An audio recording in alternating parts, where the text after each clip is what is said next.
Time now for sports on 104.7 The Cave. Here's Ned Reynolds. Mike, the intern, Ned Reynolds, back in the studio. It is Wednesday, and I was hoping we can talk about the U.S. baseball team being the world champions, but Japan, just too much for the U.S. World Baseball Classic champion Japan wins by a score of 3-2 in one game. Now, of course, ideally, for a baseball series, you'd have a best of 7. But it's only one game. That's the World Baseball Classic. And the Japanese team did play very well. Of course, it's not a surprise.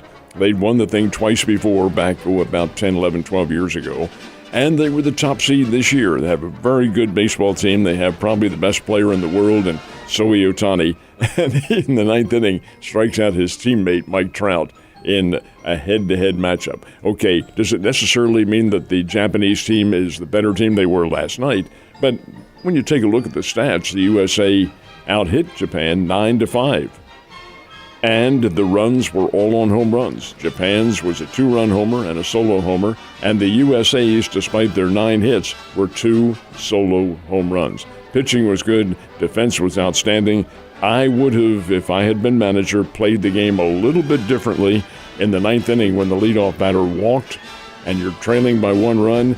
Well, Ned Reynolds is a small ball fan. I would have sacrificed that guy to second base and eliminated the double play situation. Of course, it's no guarantee you're going to be able to get a bunt down and get that runner to second, but these are professional baseball players and major leaguers, so you expect that's going to be the case.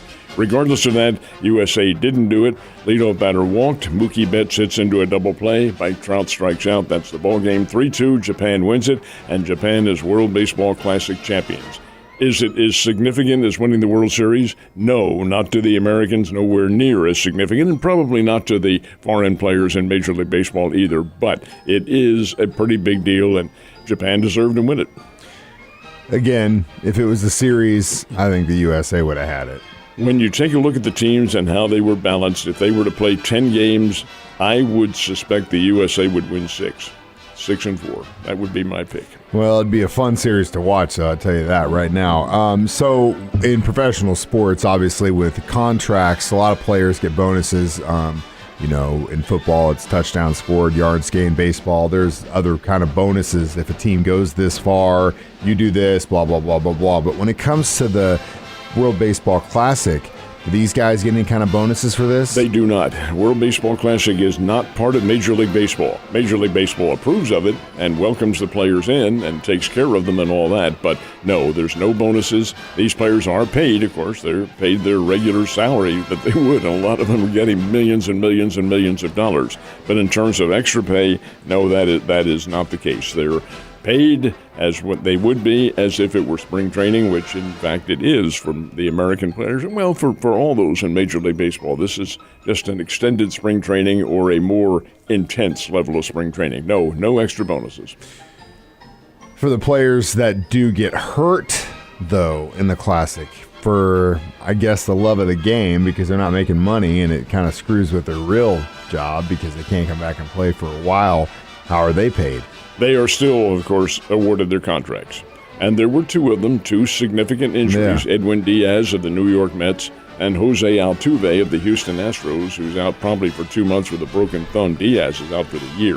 They will still be paid their full salaries as governed by the Major League Baseball contract. So no worry about that as far as their income is concerned. Now, as far as their insurance for the teams, that's a little bit of a different story because each team is insured a little bit differently. However, for the most part, it's interesting, Mike, the way they do this. The insurance company has players who are uninsurable and players who are insurable. Most of them are in the latter category, but there are some who are not. One of whom, Clayton Kershaw of the Los Angeles Dodgers, was deemed uninsurable. He didn't play. He did not compete in this at all because the insurance company wouldn't cover him. Now, for the most part, when these guys are hurt, the team will receive compensation for the salary because this guy won't be playing, but he'll still be paid. And, of course, the medical expenses are all taken care of. So there's really no money lost by the teams at all because the insurance company takes full care of them. All right, some sad news. Great ball player has left the scene. It really has, and Willis Reed was a mainstay of the NBA back in the late 60s and early 70s. Big kid he never really received all that much notoriety in college because he played at Grambling State, and that was an NAIA school back in when Reed was playing for them, as well as some of the other players. But Willis Reed could do it all. He was a 7-time NBA All-Star and a 2-time most valuable player in the playoffs and the finals. And the New York Knicks were powerful back then. They had Willis Reed, of course, and they had a number of other players, including great stars from Southern Illinois who played on those teams, Walt Frazier and several others. I'll tell you who the real star of the team was, and this will come as a surprise to some, but it was a Princeton University guy, Bill Bradley. They called him Dr. Bill. He's a Missouri guy. He's from Crystal City, but he gained his notoriety at Princeton, and Princeton was really good back then, and Princeton's really good now, but that's beside the point. Willis Reed was just a mainstay of the New York Knicks. His most famous moment, Mike, was in the 1970 NBA championship. It was the Knicks versus the Los Angeles Lakers, and they were coming down to a critical Game 7. Series is tied. Los Angeles has as their center Wilton Norman Chamberlain, thank you. And he and Reed matched up pretty well, although Wilt was a little bit bigger than Reed. Reed is injured. He injures his hip. May not play. Crowd there at Madison Square Garden going nuts. 5 minutes before the tip-off, he comes limping out on the court, plays, and the Knicks win. A great story in NBA history. Great story for Willis Reed. He passed away yesterday at the age of 80. In my case, way too young. And the fact of the matter remains, though, a great player. One of the 50 all-time 50 greatest players in NBA history. Hands down, from a time when that game was completely different. All right. Women's NCAA basketball tournament has gone to a new format change. Explain it to me. It is. It's a very interesting one. It's designed, I think, to help save a little bit of money, number one, and to make things a little bit more convenient for the TV folks. Now, in men's basketball, when you get down to the Sweet 16, you have 4 different sites for those games. The 16 teams go to 4 separate regional areas. Women are going to 2.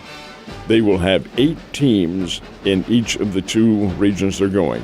One will be Seattle, Washington, and the other will be Greenville, South Carolina. So that's where you'll see 8 teams, and they all go out. They start Friday. UConn, for instance, University of Connecticut's Lady Huskies, they're playing out in Seattle, Washington. Long way off. But it'll go down from 8 teams to the 16 teams to 8, and then the 8 down to the final 4, and that'll all be decided for the women at 2 locales. You know, it's funny to me, when the St. Louis Rams were in St. Louis, certain games you could go in there and you could drive a truck through the hole in the crowd because there wouldn't be anybody there. But for some reason, all of a sudden, the XFL comes to town. They get a team called the Battlehawks, and that city just can't get enough of the XFL from being there. And it looks like a lot of people are going to the game, which is awesome. Is that translating over into TV? It is not. But the fact of the matter remains, Mike, it's a tiny little bit misleading when you're comparing it to the Rams, because when the Rams were there, they opened up both levels of the dome. Yeah. The Battlehawks are not. They're just playing. They've opened up the one level, but they're getting good crowds. Oh, yeah. 38,000. Oh, yeah. Nothing to sneeze at there. That's a pretty good little turnout for football, especially at the XFL level. It has dwindled in television ratings. The Battlehawks are the only one of the XFL teams that has an average of over 300,000 TV viewers. Hey, 300,000 viewers? That ain't very many across the country, folks. And one of the reasons why is that the XFL is not on a major TV network. They are on the systems, ESPN systems and so forth and so on. But, hey, that can really fragment your ratings when you look at it across the country. Now, the USFL that starts playing in April, hey, they're on Fox, NBC, over the air, like the major networks. Their ratings are obviously going to be a whole lot higher because more people can watch the games. But how that's going to translate into existence with spring football, I'm undecided yet. I don't think it's going to work personally, but we'll see. You don't wish them poorly, but who knows what might happen. Anyway, XFL ratings have dwindled. They may come up a little bit in the next couple of weeks. Keep in mind now, they're going head-to-head with the Final Four. Yeah. And that really is costly. This is a big deal. But again, we'll see how it translates into existence over a long term. It's not just the NCAA basketball tournament. It's the women's tournament. It's every race that's happening every Sunday with NASCAR. It's every golf tournament that's happening. We just got done with the World Baseball Classic. It's not, I mean, it's a lot of competition, but at the end of the day, if they can look at it and they made a little bit of money, hey, keep it going, man. That's what it's all about. That's why we're here. I'll see you here tomorrow, Ned. Have a great day.